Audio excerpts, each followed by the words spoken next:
tayo ay magsibak ng kahoy. Ito yung mga ano na, mga matatandang kahoy. Itong malaki-laki.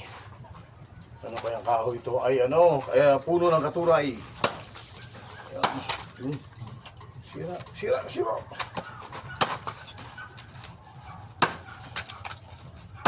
Pako.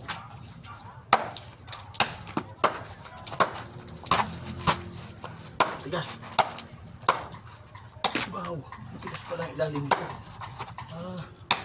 Malambot ang ibabaw. Matigas ang ilalim. Oh.